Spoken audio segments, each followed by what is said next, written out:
These are comments by the Chief Justice following complaints on the handling of public violence cases in our courts. Introduction. The Chief Justice, as the head of the judiciary and chairperson of the Judicial Service Commission, does not ordinarily comment on concerns leveled against the judicial officers' decisions or contact of judicial officers in the exercise of their duties. The route ordinarily taken is for the appellate courts to comment through their judgments. The extraordinary events outlined below have, however, obliged the Chief Justice to issue a statement in the public domain, given the topicality of public interest concern. The background.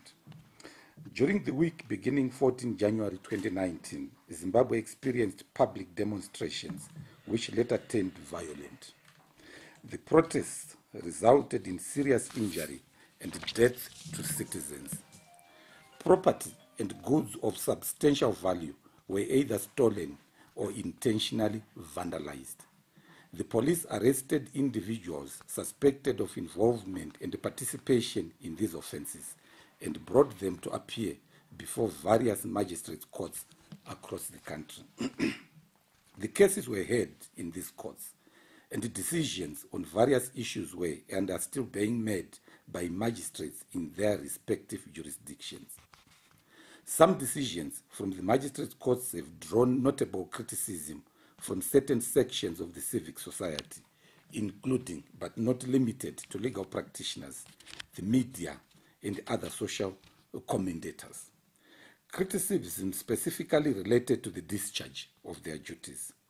Following these developments, the Chief Justice, the Deputy Chief Justice, the Acting Secretary of the Judicial Service Commission and his deputy had a meeting with the President and the Executive Secretary of the Law Society of Zimbabwe on the 22nd of January 2019. The meeting was requested by the Law Society of Zimbabwe on behalf of its members. The Law Society leveled pointed criticism in respect of the magistrate courts. The issues of concern related to the bail process for the accused, mass trials and dismissal of preliminary applications by magistrates. The Chief Justice also received a letter from the Secretary General of the International Commission of Jurists, ICJ, Mr. Sam Ziazarif, reiterating some of the concerns that were already in the public domain.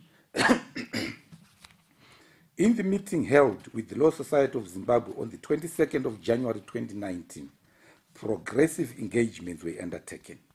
In the end, it was agreed that in order to address the concerns raised, the following would happen. There must be a distinction between complaints of an administrative nature on one hand and issues relating to judicial function arising from the public demonstrations on the other. Whilst the Judicial Service Commission is empowered to deal with all administrative complaints against judicial officers, those that relate to the judicial function remain out of bounds for it. In that regard, neither the Chief Justice nor the Judicial Service Commission is empowered by the Constitution to interfere with the judicial decision-making process of judicial officers in any court, regardless of how distinctive the circumstances may be. It was left to the Law Society of Zimbabwe to communicate the position to its membership. On 29 January 2019, a section of legal practitioners held a public march to the Constitutional Court of Zimbabwe to deliver a petition for the attention of the Chief Justice. Based on the number of signatures appended on the petition, 119 legal practitioners participated in that march. Even though those signatories represent a minority of the Law Society membership, the group's anxieties are nonetheless established in their bid. The petition also raised a number of other issues relating to the deployment of the army, disproportionate use of force by the police, dragnet arrests, and abduction of suspects. These issues do not fall within the administrative purview of the judiciary. In line with the principle of separation of powers, which is the pillar of constitutionalism, such concerns are best addressed to the appropriate authorities for comment or investigation.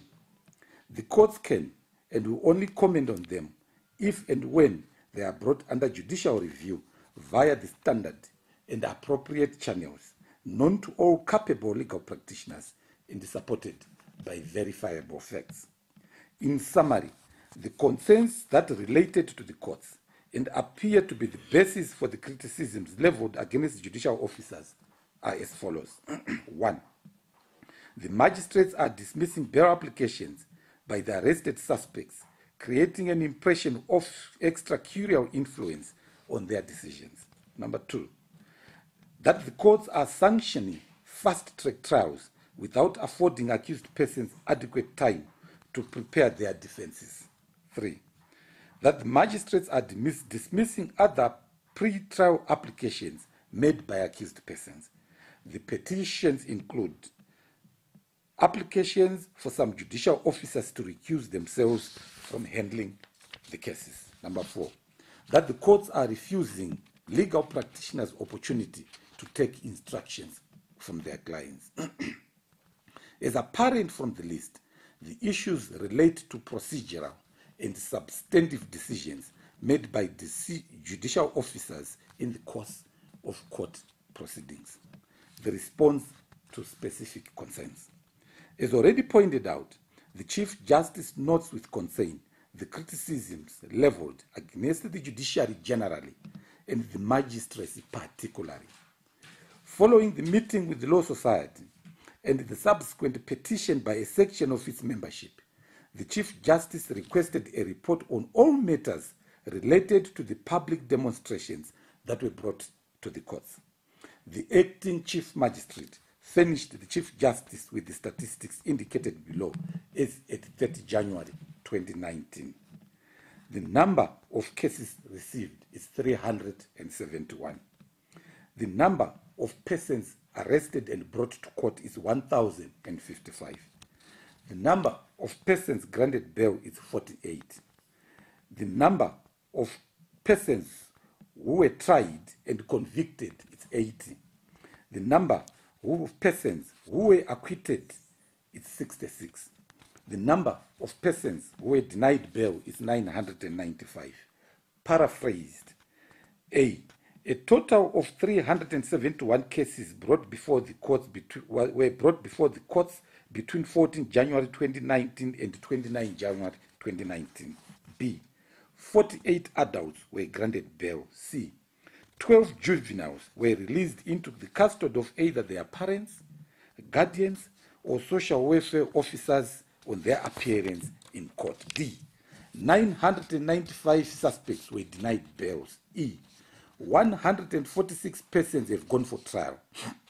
Out of those, 80 persons were convicted and 66 persons were found not guilty and were acquitted. From these statistics, the Chief Justice acknowledges with concern that a high number of cases remain pending trial. That concern is heightened by the fact some of the accused persons are remanded in custody. They must therefore be afforded fair and speedy trial in accordance with the Constitution. From an administrative perspective, the Judicial Service Commission will intervene and avail more magistrates to preside over the cases. The Chief Justice calls upon prosecutors to present all state papers to the accused and legal practitioners timeously to enable prosecutions to proceed without further delays. Legal practitioners must also stand ready to provide pro bono services to smoothen the processes. Accusations of predetermination or instructive dispensation of justice. The accusation that magistrates countrywide were acting under some form of directive or instruction to influence their decision is extremely consequential. The judiciary cannot take it lightly. All courts in the country and all judicial agents within those courts must never be interfered with in the dispensation of justice. The Constitution demands it. There are always two sides to any case. It is natural that each party would wish a case to be ruled in their favor, but consideration of the special interests of a party must never be a cause for interference with due process. In the meeting held on 22 January 2019, the Chief Justice gave the Law Society of Zimbabwe his assurance that no directive or instruction was given by himself or the Judicial Service Commission to magistrates to dispose of cases before them in a particular manner. He maintains this position. The allegations that the judiciary is acting under capture of an external force remain unfounded, baseless, and unsubstantiated. In the case at hand, there are suspects who were granted bail and others who were denied bail for reasons ex face the court records. All juveniles who appeared in court were released into the custody of either their parents, guardians, or the care of social welfare officers. In some instances, magistrates refused to place the accused persons on remand on the basis of order over detention and ordered their release. 66 suspects have been acquitted after trial. Such freedom of determination is an imperious principle in the administration of justice. Judicial discretion must be preserved. The statistics negate the unfounded narrative of an orchestrated initiative to detain accused persons. The fact that through this exercise of judicial discretion, a majority of persons were denied bail becomes a secondary issue. High proportion of suspects denied bail. Applications for bail are denied or granted on a case-by-case basis. It bears a reminder that crimes of public violence, theft, and destruction of private property are not minor infractions of the law. They have the effect of dismantling the fabric of any society. Those arrested and charged for perpetrating such acts, regardless of the circumstances, must be processed through the criminal justice system. Where the charges have no basis at law and no basis in fact, they should be acquitted. Correspondingly, where the charges are founded and proven to be to the satisfaction of the court, the persons must be convicted and sentenced in accordance with the law. Magistrates must be free to discharge their duties in determining between these two potentialities. That determination must be within the confines of the law and without extracurricular influence by any person, public opinion, or pressure from any group of people. The regional and provincial magistrates handling these matters are experienced and competent officers. They are expected to be alive to the requirements of the Constitution in the discharge of their duties and the exercise of discretion as dictated by the law. Where the decision of a court is queried or failed to be unjustly arrived, the law protects the party who believes that the decision is incorrect, either in substance or procedure. The Chief Justice has articulated in his previous addresses that the rule of law demands that the decision of the court be respected. He goes further to state as follows, and I quote, "Our legal system has inbuilt self-correcting mechanisms which allow anyone who is aggrieved with the decision of a court to appeal against that decision to a higher court. The higher court may confirm the decision of the court or set it aside. Court decisions will not be set aside by insulting judicial officers who make the decisions and denigrating their offices. The decisions will not be set aside on the basis of unfounded accusations against the judicial officer. Court decisions may only be challenged by following proper legal processes such as appeal or review. This is the bedrock of the concept of the rule of law." I close quote.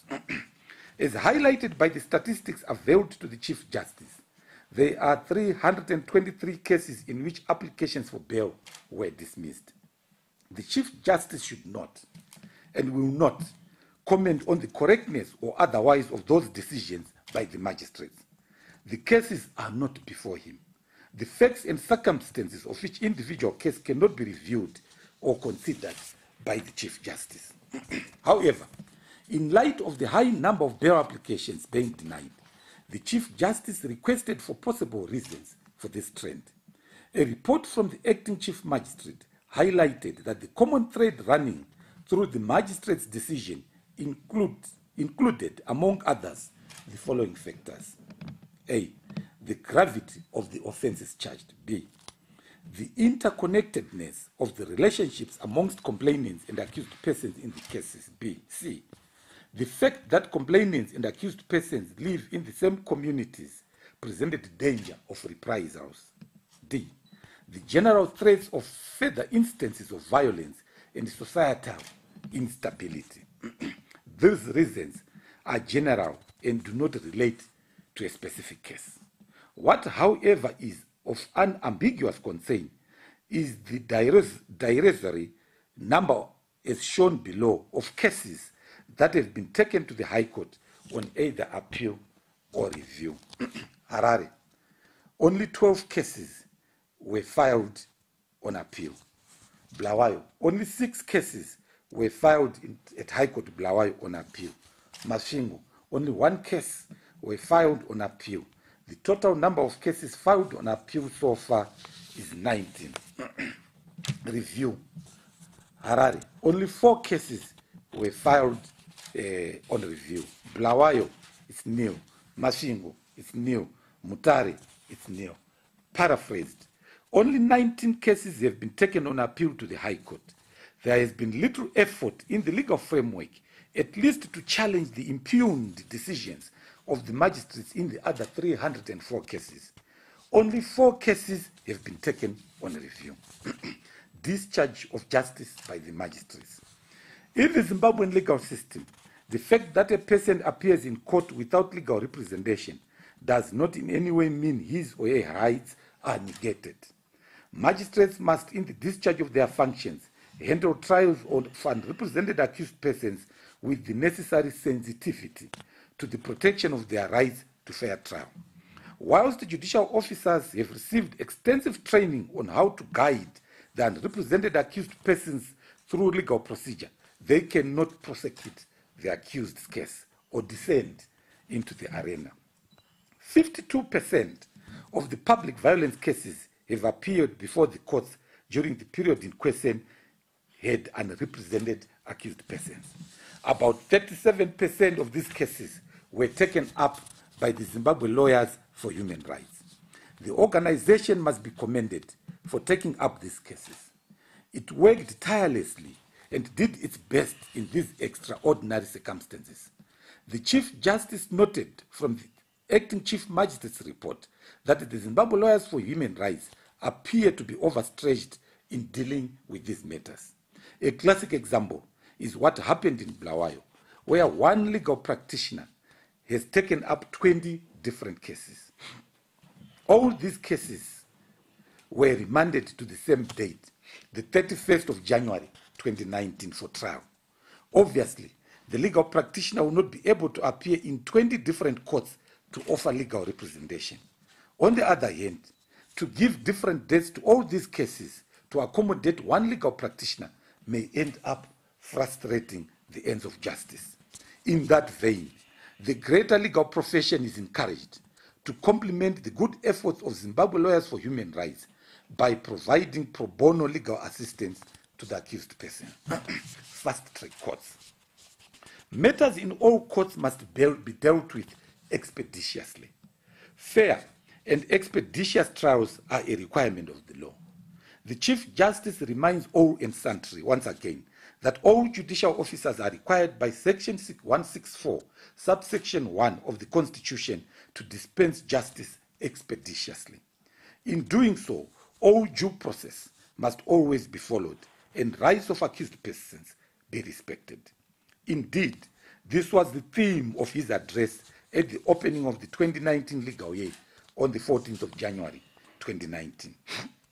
The Zimbabwean courts are not, by undertaking expeditious trials, reinventing the wheel. Such trials are a common phenomenon across the world in cases involving violence. For instance, in England, after the 2011 riots, more than 3,000 people were arrested, with 1,500 being arraigned before the courts. Their trials were fast-tracked. Courts were in session 24 hours every day until the cases were completed. Even juveniles caught up in the riots underwent trial. There is therefore nothing unusual about fast-track trials as long as they are conducted in conformity with the law.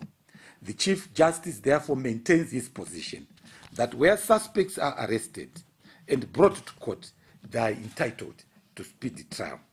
Fast-track trials must in fact be the norm and not a curious exception. The decision to undertake expedited trials on these cases has resulted in 66 innocent people who could have remained in custody or hamstrung whilst on remand being cleared of any criminal conduct and have been freed.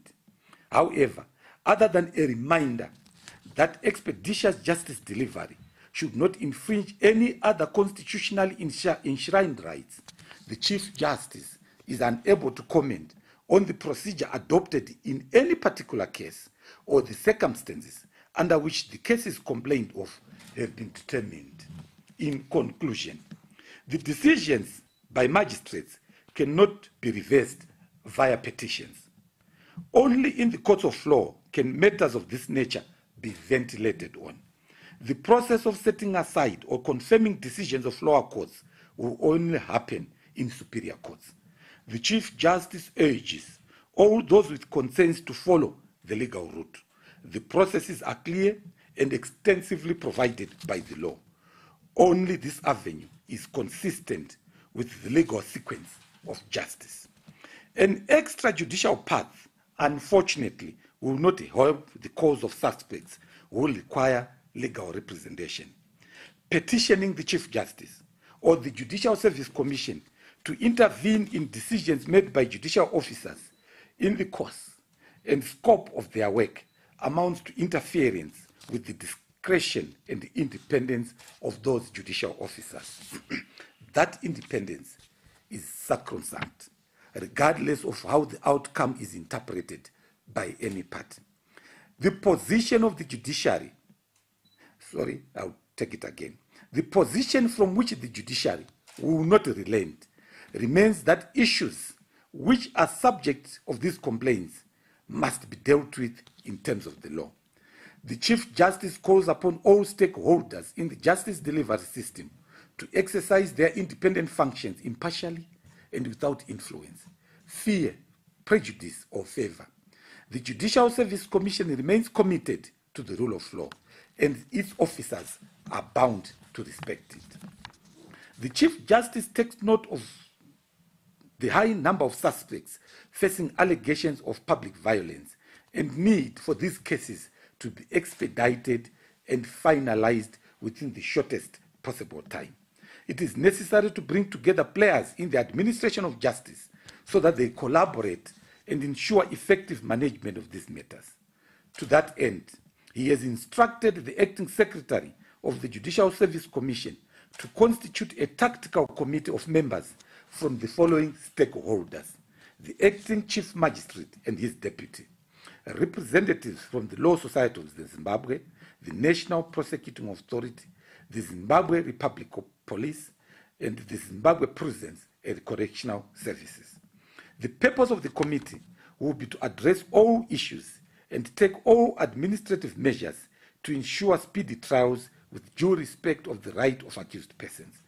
The committee will, through its chairperson, report to the Chief Justice until all the issues have been addressed to the satisfaction of the relevant stakeholders. I thank you.